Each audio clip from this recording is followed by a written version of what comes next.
नमस्कार दोस्तों, मैं दीपा चौधरी आपका एक बार फिर से अपने प्लेटफॉर्म कॉम्पिटिटिव हिंदी क्लासेज में बहुत बहुत स्वागत करती हूँ। हम यहाँ पर जीके जीएस से संबंधित जो हमारी प्रीवियस ईयर क्वेश्चंस में आई हुई जो सीरीज़ है उसी को कंप्लीट कर रहे हैं और इसके अंतर्गत हम 4 सब्जेक्ट कर चुके हैं। देखिए, हमने जो इतिहास है तीनों पार्ट्स में किया है। भारतीय संविधान और राज्य व्यवस्था से संबंधित जितने भी पर्सन थे वो किए। हमने विश्व भूगोल किया और हमारा जो यहाँ पर भारत का भूगोल है ये चला हुआ है और ये कंप्लीट होने वाला है। या तो ये आज ही कंप्लीट हो जाएगा या फिर नेक्स्ट क्लास में। यहाँ पर भी हम काफ़ी हद तक क्वेश्चंस को जो है कंप्लीट कर चुके हैं टॉपिक वाइज। और आज का जो हमारा टॉपिक होगा ये बहुउद्देशीय परियोजना से संबंधित टॉपिक है। इसमें आगे और भी टॉपिक आएंगे, उनको भी करेंगे। और यहाँ पर जितने भी प्रीवियस ईयर में क्वेश्चन आए हैं वही सब हम देखेंगे। क्वेश्चन 196 तक हम कल के क्लास में कर चुके हैं। आज वाली क्लास में जो हमारे क्वेश्चन की स्टार्टिंग होगी वो 197 से होगी। तो देखिएगा, पैटर्न क्या होता है। पैटर्न जिसको हम जायकवाड़ी भी बोलते हैं, इसमें जल विद्युत परियोजना इसमें किस नदी पर स्थित है ये हमें बताना है। तो देखिए, इसका राइट आंसर गोदावरी होगा। यहाँ पर आगे इसकी व्याख्या को देखते हैं। जापान की सहायता से पूर्ण की गई जो पैटर्न है जायकवाड़ी है, इसकी जल विद्युत परियोजना महाराष्ट्र में औरंगाबाद जिले के पैटर्न तालुका के जायकवाड़ी गांव में गोदावरी नदी पर स्थित है और बांध के द्वारा निर्मित जलाशय का नाम नाथ सागर जलाशय है। इसको याद रखेंगे कि बांध के द्वारा जो निर्मित जलाशय है इसका नाम नाथ सागर जलाशय है। क्वेश्चन 198, ओंकारेश्वर योजना निम्न में से किस नदी से संबंधित है। तो ये है आपकी नर्मदा नदी से संबंधित। नर्मदा राइट आंसर होगा। ओंकारेश्वर बांध योजना मध्य प्रदेश के खंडवा जिले में नर्मदा नदी पर स्थित एक गुरुत्वीय बांध है। इस बांध का निर्माण 2003 से 7 के मध्य किया गया है और सिंचाई एवं विद्युत उत्पादन के उद्देश्य से किया गया है। नेक्स्ट क्वेश्चन देखते हैं। हीराकुंड बांध का संबंध इससे है, किससे है? महानदी से है। हीराकुंड बांध जो है ये महानदी पर स्थित है। हीराकुंड बांध परियोजना भारत की प्रमुख नदी घाटी परियोजनाओं में से एक है। इस परियोजना के अंतर्गत ओडिशा राज्य के संबलपुर जिले से 15 किलोमीटर दूर महानदी पर हीराकुंड बांध बनाया गया है और इस बांध का जो निर्माण है वो 1948 से लेकर 1957 में हुआ है। यहाँ इतने टाइम के मध्य इसका निर्माण किया गया है और यह परियोजना राउरकेला स्टील प्लांट को विद्युत प्रदान करती है। जो राउरकेला स्टील प्लांट है उसको ये क्या करती है? विद्युत प्रदान करती है। अगला जो टॉपिक होगा हमारा, इसमें इतने ही क्वेश्चन बनते हैं और आगे जो टॉपिक होगा यहाँ पर हमारा खनिज संसाधन एवं ऊर्जा होगा। तो इससे संबंधित क्वेश्चंस को भी देख लेते हैं। क्वेश्चन 200 को देखिएगा। भारत में यूरेनियम का सबसे बड़ा उत्पादक राज्य कौन सा है? तो यूरेनियम का बताना है सबसे बड़ा उत्पादक राज्य आंध्र प्रदेश राइट आंसर है। आगे चलते हैं अगले क्वेश्चन पर। क्वेश्चन आगे जो हमारा, इसकी व्याख्या देखते हैं पहले। यूरेनियम को मेटल ऑफ होप भी कहा जाता है, इसके नाम से भी जाना जाता है। मेटल ऑफ होप के नाम से इसे जाना जाता है। और देखिएगा, इसके जो प्रमुख अयस्क हैं, यूरेनियम के जो प्रमुख अयस्क हैं ये है पिंच ब्लेड, सोमर स्ट्राइक तथा थोरियानाइट, ये भी हैं इसके। और झारखंड में जो सिंहभूम है, सिंहभूम जिले के जुगोंडा क्षेत्र यूरेनियम खनन हेतु सर्वाधिक प्रसिद्ध है। झारखंड राज्य के बगजता में यूरेनियम के नए भंडार मिले हैं और आंध्र प्रदेश में कहाँ पर? नरेला, राजस्थान में उदयपुर आदि इसकी प्राप्ति के अन्य प्रमुख क्षेत्र हैं। यूरेनियम इन वाले क्षेत्रों पर भी मिलता है। आंध्र प्रदेश में नरेला, नल्लोर में और आपका राजस्थान जो है यहाँ पर उदयपुर में। क्वेश्चन 201, भारत का सबसे बड़ा तैरता हुआ सौर ऊर्जा संयंत्र किस राज्य में स्थापित किया जा रहा है? तो ये तेलंगाना में किया जा रहा है। ये तैरता हुआ सबसे बड़ा सौर ऊर्जा संयंत्र है तेलंगाना के रामागुंड में। 100 मेगावाट की क्षमता वाला भारत का सबसे बड़ा तैरता हुआ सौर ऊर्जा संयंत्र स्थापित किया जा रहा है। यह परियोजना 2022 तक 100 गीगावाट और स्थापित क्षमता सहित स्थापित अक्षय ऊर्जा क्षमता के 175 गीगावाट के लक्ष्य को प्राप्त करने की भारत की प्रतिबद्धता के अनुरूप है। क्वेश्चन 202, निम्न में से कौन सा राज्य भारत में मैग्नीज का सबसे बड़ा उत्पादक है? तो मैग्नीज का जो सबसे बड़ा उत्पादक है इसके विषय में देख लेते हैं। कौन सा राज्य है? मध्य प्रदेश को माना जाता है। वैसे यहाँ पर मध्य प्रदेश दिया हुआ नहीं है, तो इसकी व्याख्या को देखिए आप। देखिए, वर्तमान में 2021-22 के आंकड़ों के अनुसार बात करते हैं, 21-22 के आंकड़ों के अनुसार बात करते हैं तो मैग्नीज का जो सर्वाधिक उत्पादन है वो मध्य प्रदेश में हुआ है 33%, और इसके बाद जो क्रमशः है महाराष्ट्र में 24.48% है, ओडिशा में 18% है 18.52%, जबकि मैग्नीज का भंडार में ओडिशा जो है, ओडिशा राज्य वो शीर्ष पर आता है। ओडिशा राज्य शीर्ष पर आता है अगर उसके भंडारण की बात करते हैं। और वर्तमान में जो इसके सबसे ज़्यादा साक्ष्य मिले हैं मध्य प्रदेश में मिले हैं। वर्तमान की बात करते हैं, टाइम इसका मैंने आपको बताया 21-22।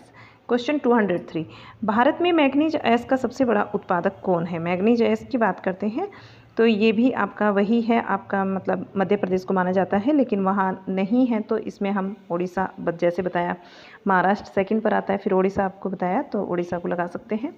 क्वेश्चन देखिएगा 204, जादूगोड़ा किसके लिए जाना जाता है? जादूगोड़ा जो है वो यूरेनियम भंडार के लिए जाना जाता है। झारखंड क्षेत्र के सिंहभूम जिले में स्थित जादूगोड़ा यूरेनियम भंडार के लिए प्रसिद्ध है और यह व्यावसायिक स्तर पर यूरेनियम का उत्पादन करता है। Question 205, Tuirial hydro electric power project इनमें से किस राज्य में स्थित है? मिजोरम में स्थित है। आगे चलते हैं। क्वेश्चन 206, इस्पात निर्माण कंपनी टिस्को को किस वर्ष में शामिल किया गया था? टिस्को को जो है 1907 में शामिल किया गया था। जमशेदपुर में जमशेदजी टाटा ने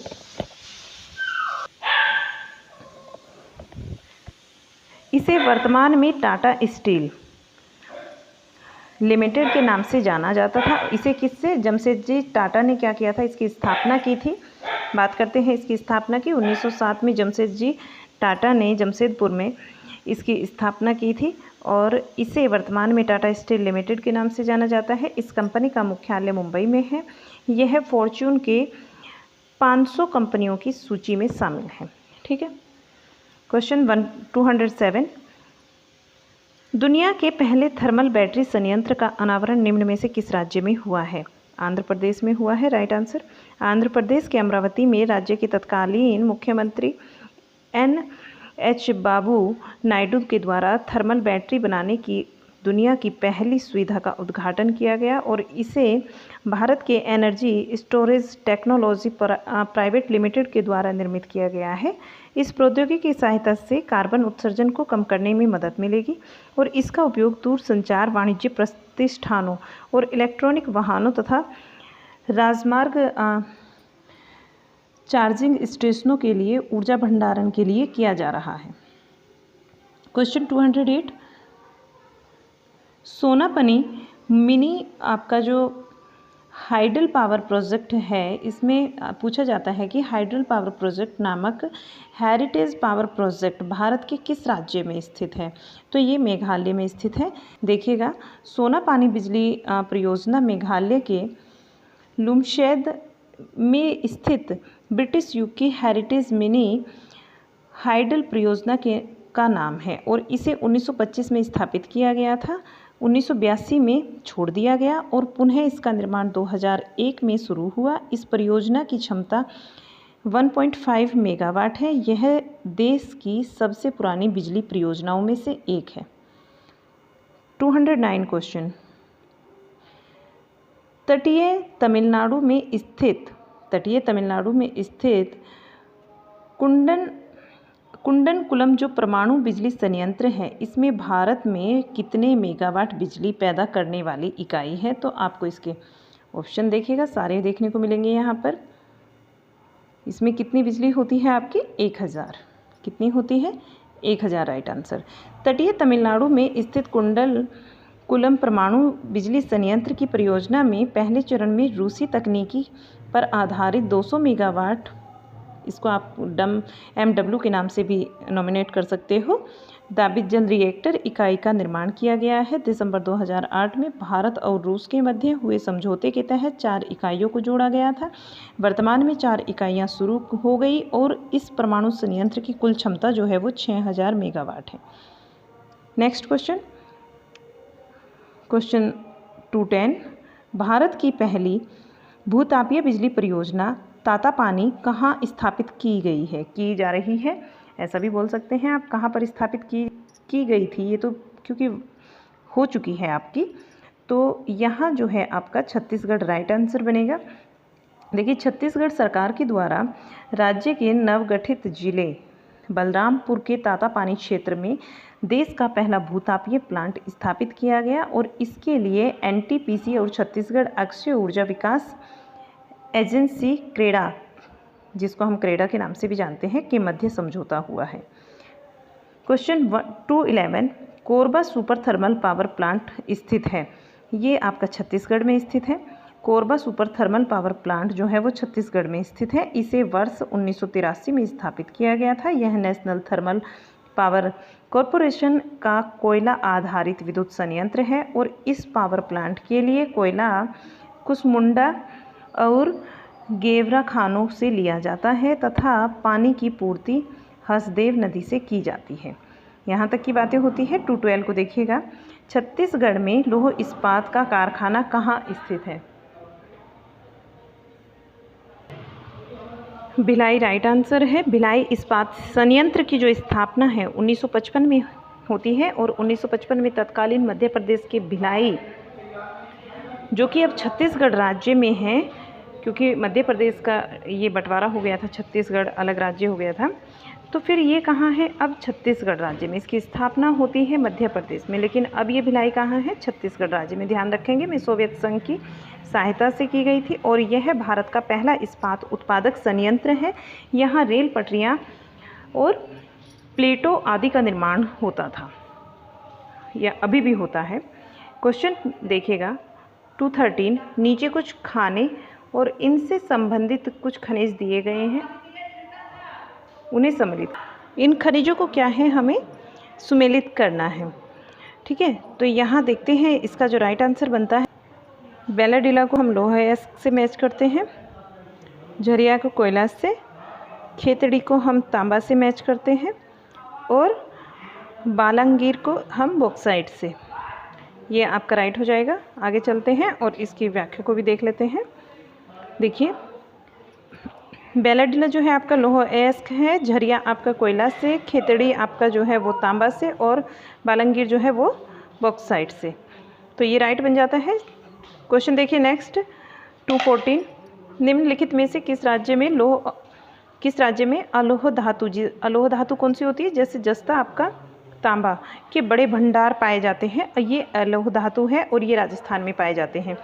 तो यहाँ देखिए व्याख्या को, भारत में जस्ता तांबा धातुओं का जो अत्यधिक भंडार है वो राजस्थान में पाए गए हैं। तांबा राजस्थान के खेतड़ी के अलवर में प्रचुर मात्रा में पाया जाता है। 99% से अधिक जस्ते का उत्पादन राजस्थान के उदयपुर के जो जावर इलाका है वहाँ से प्राप्त होता है। नेक्स्ट क्वेश्चन देखिएगा 215, कौन सा एक बड़ा कोयला उत्पादक राज्य है? कोयला उत्पादक राज्य बताना है तो छत्तीसगढ़ राइट आंसर बनेगा। देश का जो कोयला उत्पादक राज्य है इनमें छत्तीसगढ़ प्रथम स्थान पर आता है। यहाँ देश का 22.12 यानी कि आप कह सकते हैं 22.12 कोयला प्रतिशत यहाँ पर कोयले का जो है उत्पादित होता है। इतना प्रतिशत कोयला। दूसरे स्थान पर उड़ीसा आता है जहाँ पर आपका 21.53% कोयले का उत्पादन होता है। नेक्स्ट 216 क्वेश्चन को देखिए, निम्नलिखित में से कौन एक लौह अयस्क है? लौह अयस्क हमें बताना है कौन है। तो यहाँ पर आपका जो राइट आंसर होगा इसमें दोनों ही हो जाएंगे, आपका हेमेटाइट भी हो जाता है और मैग्नेटाइट भी हो जाता है, क्योंकि लोहे के जो प्रमुख अयस्क होते हैं हेमेटाइट होते हैं, मैग्नेटाइट होते हैं और लिमोनाइट तथा सिडेराइट, ये चारों होते हैं। और विश्व में लौह अयस्क का सर्वाधिक भंडार तथा सबसे बड़ा उत्पादन दोनों में चीन देश है। बॉक्साइट एल्यूमिनियम का प्रमुख अयस्क है। बॉक्साइट क्या है? एल्यूमिनियम का प्रमुख अयस्क है। तो यहाँ देखिए ये जो क्वेश्चंस बनते हैं आगे विविध से हैं, इसमें बस हमारा यही एक लास्ट टॉपिक बचता है, फिर ये कंप्लीट हो जाएगा। इसमें करीब होंगे आपके 20 से 25 क्वेश्चन, तो हम ये सारे भी कंप्लीट कर लेंगे नेक्स्ट क्लास में। और आज तक के लिए हम यहीं पर रखेंगे, इस क्लास को यहीं पर समाप्त करेंगे। आपको कैसा लगा, क्लास पसंद आया हो तो इसको लाइक शेयर करना ना भूलें। चैनल पर अगर आप नए हैं तो चैनल को सब्सक्राइब कर सकते हैं। और इस तरह की आप सारी क्लासेज अगर चाहते हैं कि आप अपना रिवाइज़ करें, अच्छे से रिवीजन हो सके आपका, तो ये सारे क्वेश्चन आपके प्रीवियस ईयर पेपर में आए हुए हैं। ठीक है, क्वेश्चन यहीं से बनते हैं और इस तरीके से आप पूरे सिलेबस को रिवाइज़ कर सकते हैं। अगर ये सारी क्लासेस आप लेना चाहते हैं, चैनल पर एक प्लेलिस्ट बनी हुई है जनरल अवेयरनेस के नाम से, तो आपको वहाँ ये सीक्वेंस में मिल जाएंगी क्लासेस। ठीक है, आप वहाँ जाकर सारी क्लासेस ले सकते हैं। चलिए मिलते हैं आपसे एक नई क्लास के साथ में। कल हमारा लास्ट क्लास होगा भारत के भूगोल का, उसके बाद हम एक नया टॉपिक पढ़ेंगे, एक नया सब्जेक्ट हमारा स्टार्ट हो जाएगा। फिर चलिएगा, मिलते हैं नई क्लास में, तब तक के लिए बाय बाय।